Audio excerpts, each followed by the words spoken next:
I'm talking about the kind of diplomacy that's going to end the destruction of your country. Yes, but if you Mr. President, with respect, I think it's disrespectful for you to come into the Oval Office and try to litigate this in front of the American media. Right now, you guys are going around and forcing conscripts to the front lines because you have manpower problems. You should be thanking the President for trying to bring it into this conflict. Have you ever been to Ukraine? Did you see what problems we have? I have been to. I've actually watched and seen the stories, and I know what happens is you bring them on a propaganda tour, Mr. President.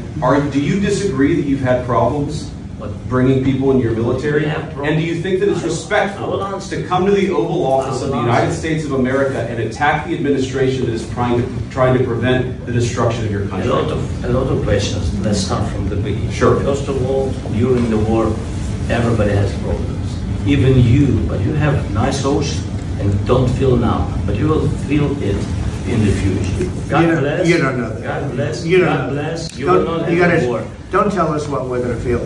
We're trying to solve a problem. Don't tell us what we're going to feel. I'm not telling you. Because you're in no position to dictate that. That's exactly what you're doing. You're in no position to dictate what we're going to feel. We're going to feel very good. We're going to feel very good and very strong. You're right now not in a very good position. You've allowed yourself to be in a very bad position, and he happens to be right about it. From the very beginning of the war. You're not in a good position. You don't have the cards right now. With us, you start having cards. But right now, you don't. Yeah, you're playing cards. You're playing cards. You're gambling with the lives of millions of people. You're gambling with World War III. You're gambling with World War III. And what you're doing is very disrespectful to the country, this country. That's back to you. Far more than a lot of people said they should have. Have you said thank you once? This entire meeting? No, in this entire meeting, you said thank you. You went to Pennsylvania and campaigned for the opposition in October. Offer some words of appreciation for the United States of America and the president who's trying to save your country. Please, you think that if you will speak very loudly about the war, he's not speaking loudly. He's not speaking loudly. Your country is in big trouble. Wait a minute. No, you've done a lot of talking. Your country is in big trouble. I know. You're not winning. You're not winning this. You have a damn good chance of coming out okay because of us. Mr. President, we are staying in our country, staying strong from the very beginning of the war. We've been alone. And we are thankful. I said thanks. You haven't been alone. You haven't been alone. We gave you, through this stupid president, $350 billion. We gave you military equipment, and your men are brave, but they had to use our military. If you didn't have our military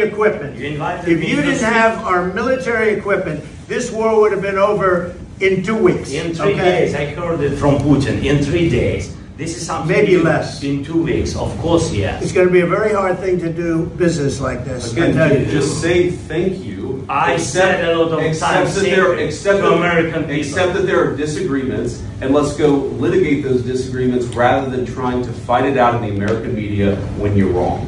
We know that you're wrong. But you see, I think it's good for the American people to see what's going on. I understand. I think it's very important. That's why I kept this going so long. You have to be thankful. You don't have the cards. You're buried there. Your people are dying. You're running low on soldiers. Listen, you're running low on soldiers. It would be a damn good thing. And then you tell us, I don't want a ceasefire. I don't want a ceasefire. I want to go and I want this.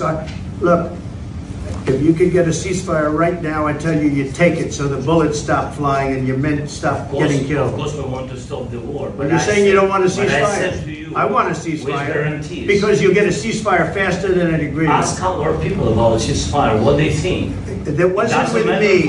That wasn't with me. That was with a guy named Biden, who was not a smart person. That was with Obama. It was your president. Excuse me. That was with Obama, who gave you sheets, and I gave you javelins. Yes. I gave you the javelins to take out all those tanks. Obama gave you sheets. In fact, the statement is, Obama gave sheets and Trump gave javelins.